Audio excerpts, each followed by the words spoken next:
Hey, I'm golf broadcaster Matt Adams. The updated and expanded second edition of my book, The Golf Round I'll Never Forget, Golf's Biggest Stars Recall Their Finest Moments, is now available. Readers can expect to march with Arnie's Army at the 1960 U.S. Open, relive Jack Nicklaus's remarkable 1986 Masters win, and be amazed by the Tiger Slam. The Golf Round I'll Never Forget, Golf's Biggest Stars Recall Their Finest Moments. Pick it up where fine books are sold, including BarnesandNoble.com and Amazon.com. Hey, look who's back. Thanks for checking back in for another edition of This Day in Sports History. I'm Steve White, your host, for another guided tour through the Sports Time universe. Before I get started, I should say that this dish is part of the Sports History Network. You can find a lot more great podcasts and more info at sportshistorynetwork.com. So check it out when you've got a spare moment. On to the show now. It's August 21st, and on this day in 1967, baseball player Ken Harrelson became a free agent of sorts, unofficially, really, because free agency as we know it did not exist yet. Even at the end of a contract, players who had value still could not just seek out the highest bidder for their services. Teams controlled them until they were done with them or traded them away. Curt Flood's letter to Bowie Kuhn and the fight for players to have agency over their career was still more than 2 years away. But this is an interesting case, and it sort of fits in with a story from just a few days ago on the 18th. So Harrelson was playing for the Kansas City A's until this day, when owner Charlie Finley released, or as he referenced it, fired him. Harrelson was a well-known talker, and you may remember him as an announcer on Chicago White Sox TV broadcasts until 2018.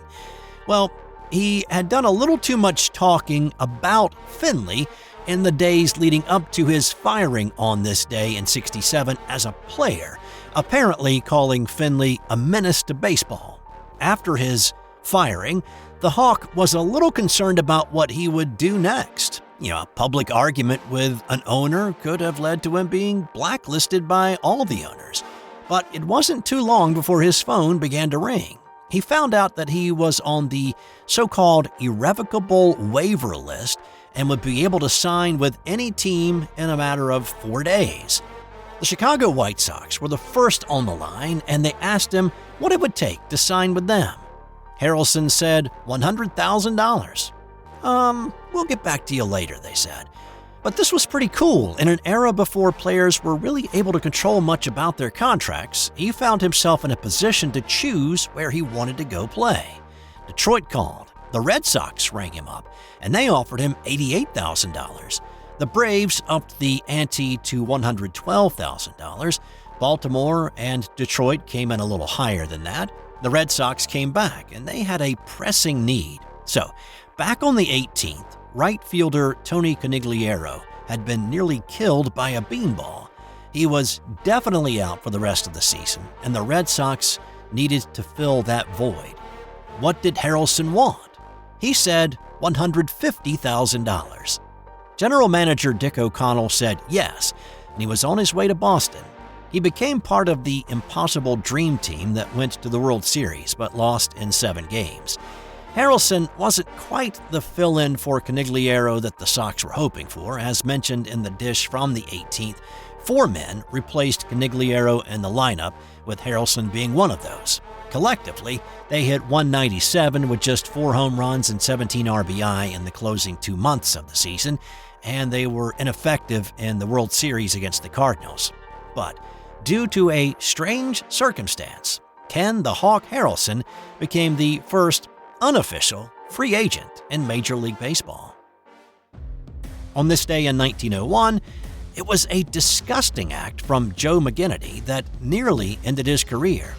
McGinnity was a pitcher for the Baltimore Orioles, and on this day, the O's were playing Detroit. Behind the plate was umpire Tom Connolly, and while I couldn't find info on what exactly set McGinnity off, his reaction was way over the top and repulsive, spitting in Connolly's face.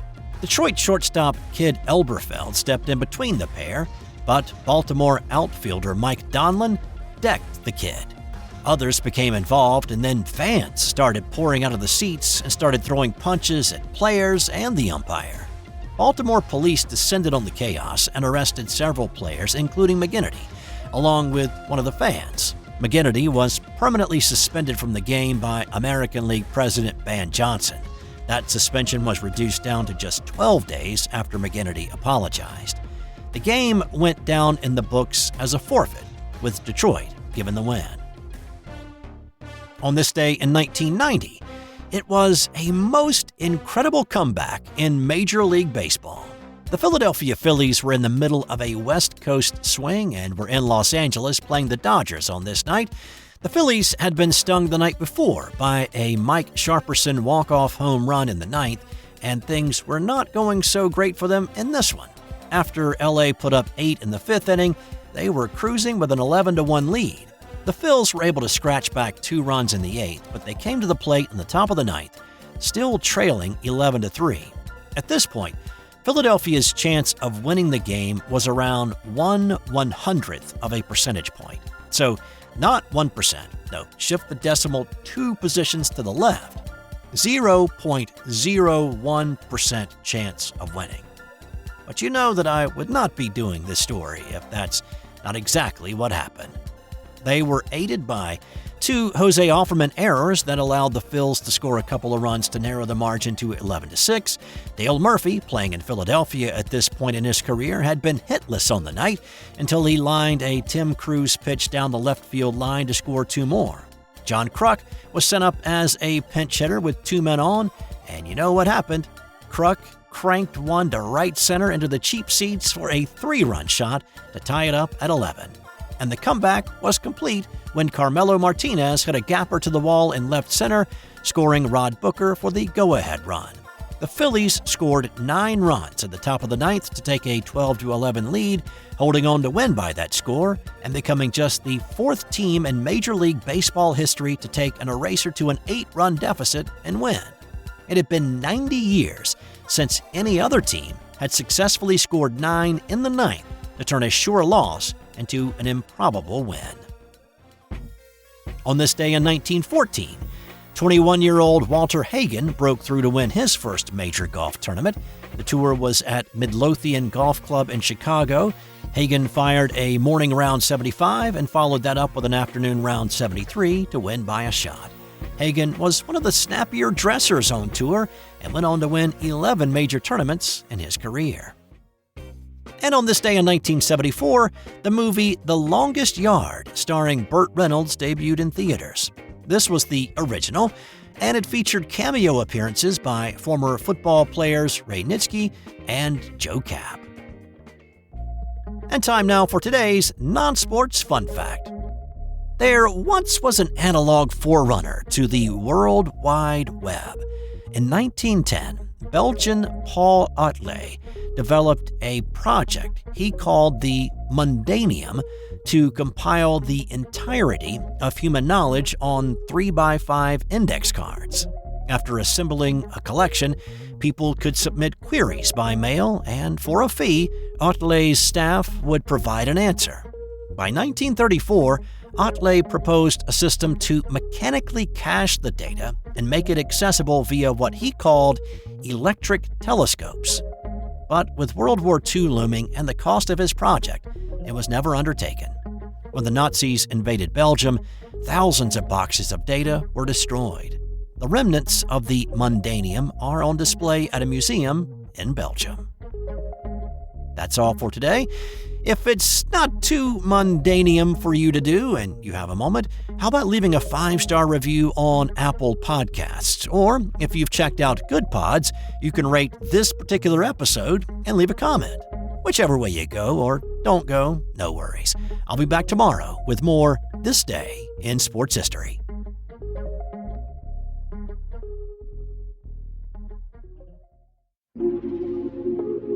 This has been an original Thrive Suite production. Hey there, sports history fan.